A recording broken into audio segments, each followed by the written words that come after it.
Hello Dinkum fans, and welcome back to yet another video here on the channel. Today we are doing a bit of a makeover. Now, have you ever thought to yourself, there's this dock, like it's an airship dock, but I wish I could make it more functional? Well, do I have the video for you. So what we're doing is we are starting off by extending the dock. Now we're doing that, of course, with our handy dandy dirt printer. And I'm going out about, I would say maybe, I don't know, 10 or so tiles all the way around, just to kind of give me a decent border to work with. Now you can't actually place anything on the airship dock, which is a major bummer. So we had to build our own and hope for the best. And I think it did turn out really cute. Now, in the making of this video, I had a complete and total brain lapse and forgot that you can actually remove the rocks if you have a diving helmet, which you see me attempt later. However, either I was just completely delulu and I forgot how to use it, or maybe subconsciously I really liked the aesthetic of having some holes in the floor of heaven, so to speak. Just kind of being able to see down into the water still, even though there's a bunch of water already around you. Don't mind me almost getting eaten by a shark. Bruce was Bruce, man. He was on me. He was so not happy that I was there. He was like, "What are you doing? Why are you invading my space like this? How dare you?" So, this was the quickest, kind of cutest way that I could come up with to kind of give myself a surface area to work with in terms of trying to find a way to bridge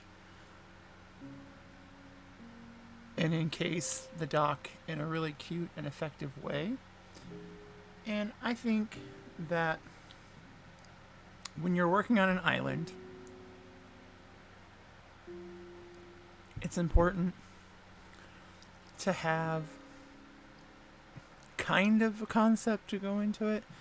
Now, unless you're like me, where you enjoy the chaos of just kind of doing things all willy-nilly and not really having much of a vision at first, just kind of building things that are cute and that are functional.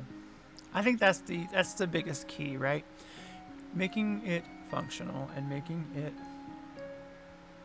not necessarily tie the island together, but, you know, thinking of it as, you know, this is the first thing people are going to see when they land on the airship, and you really kind of want this to be a warm and inviting space and just a good place for people to hang out, chill, and, you know, not overthink. You know, this is a non-overthinking zone. It is just a place to come, have a few mocktails, do some, you know, Sudoku, try not to get assaulted by some fish, particularly a shark that might be just a little too happy to see you, and just playing around with this concept. It's not a new concept by any stretch of the imagination. There are literally, pretty sure, tons of videos out there showing you how to make over your dock. And that's cool. This is just one way that I thought would be really cool. It's a really inventive way. It's kind of fun. What I did do was I tried to I planned this one out a little bit, just in terms of what I kind of wanted the overall design to look like in terms of how far out I wanted to go, how much I wanted to extend it out, and the rest I kind of just did on the fly. Because I think decorating is funner that way, more fun.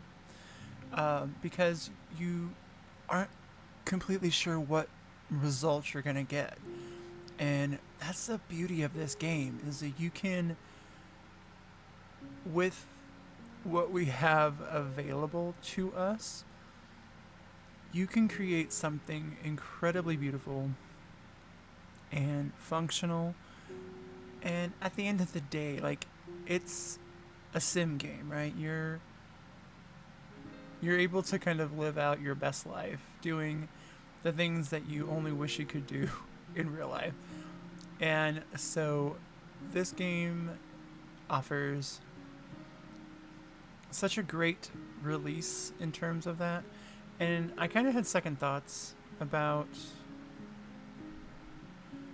how far up I wanted this to go.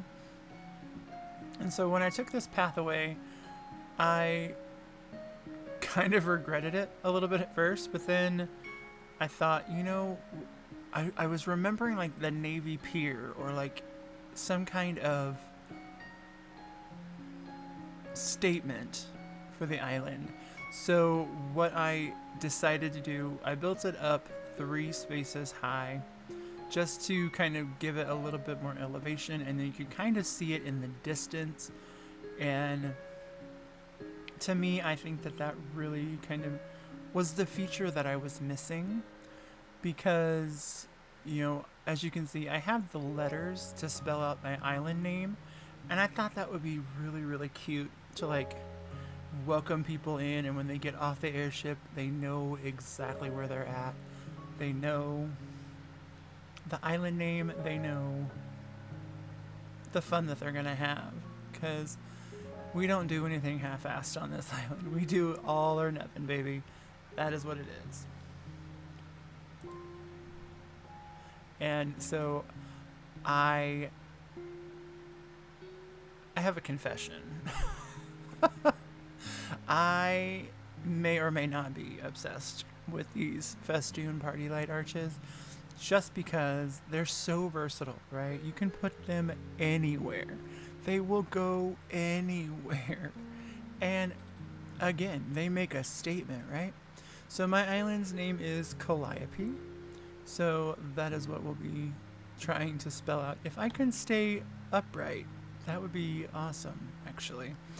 I left these little bloopers in because people always enjoy them, just to kind of see that, it's not always perfect. It doesn't always go the way that you want it to. And it's just pure comedy, me trying to get out of that hole. Just to try to get out of there, because I struggled so much. And there was even more footage of me trying to get out of, like, it literally took me 20 minutes to get out of that freaking hole. And I don't know why. I was just having issues this day, or what was going on. I think I was mad because I couldn't get the letters to go the way I wanted them to. And it was such a hassle. I remember cussing myself out while I was recording this, and I'm like, dang, like, I was so far off. My measurements and kind of my overall concept was just a little short. So I had to go back 1 space because I didn't take into account like the actual spacing of the item, because this game allows us to do so much in terms of spatiality, right? It gives us quite a bit of allowance in terms of like being able to place things close together and being able to play with the laws of physics a little bit. And so definitely now that they need at least a full, if not 2 spaces, to actually make them work the way we want them to. And, you know, centering is another issue entirely. Let's just not. Don't judge me. Because I did enough judging on myself, actually, because I just randomly placed them down, and I'm just like, God, you're an idiot. Why are you not just watching what you're doing? And so I really wanted to put these lights everywhere. I really did. And then I'm like, no, it's going to cut off too much. It's not going to look the way I want it to. Speed forward to the next day. It's better in daylight than trying to do it in the dark. And so now we get into the scenery of it all. Hedging and greenery and just bringing the space together now is the name of the game. And as you can see, we're still having issues with everything. But I kind of wanted to do something really decorative with these hedges and making them like a mid-focal point and just kind of what everything else is kind of centered around. And I think that that's where having those holes really comes into play, because that's your focal point. Like, that's what you kind of want people to enjoy. Now, I kind of wish we had like plexiglass or something that we could put over it to still make it functional but also make it more appealing. I added a lot of seating and a lot of greenery just because, again, you're wanting this to be a welcoming and warm, inviting space, and working within the limitations of the items that we have in the game.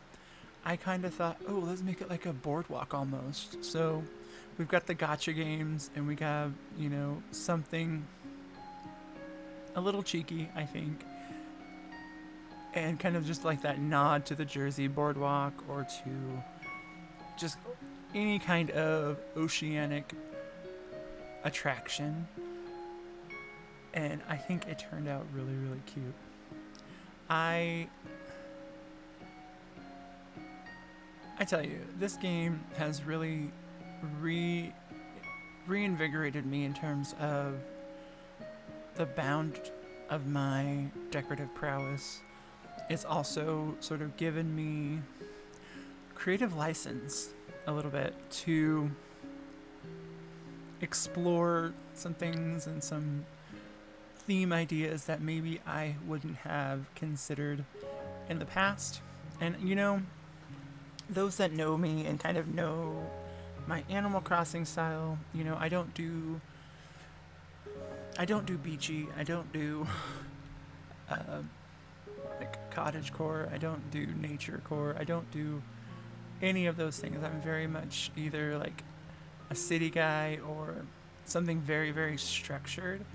And so, as with Animal Crossing, with Dinkum, I'm also kind of pushing my comfort zone a little bit, trying to do, even if they're not necessarily cohesive builds that are going to stay on the island, I think doing these for you guys, just kind of giving you these different ideas with what you can do with the islands that you have, I think that is the ticket. That's, you know, that's where the success is going to come. And so I love kind of playing around with the indoor, outdoor, bringing the indoors, outdoors, and because we can't really do too much inside in terms of really expressing a certain design aesthetic. We don't have the items, and then there are some items that will only work outside and not inside. So this dang jackaroo, I tell you, I had the hardest time with placement, and I don't know why. I don't normally have that kind of an issue But for some reason, with this particular day, with this particular video, I had everything happen. Like, everything didn't want to fit, nothing wanted to come together, nothing just wanted to work for me. So, toward the end, it was a little bit frustrating, but I think even as simple, it seems simple, but I think it's effective. Like, you're still getting that sort of vibe that we want. So I finish it off with this awesome little bunting festoon. I hope you guys enjoyed the video. Leave me a comment down below.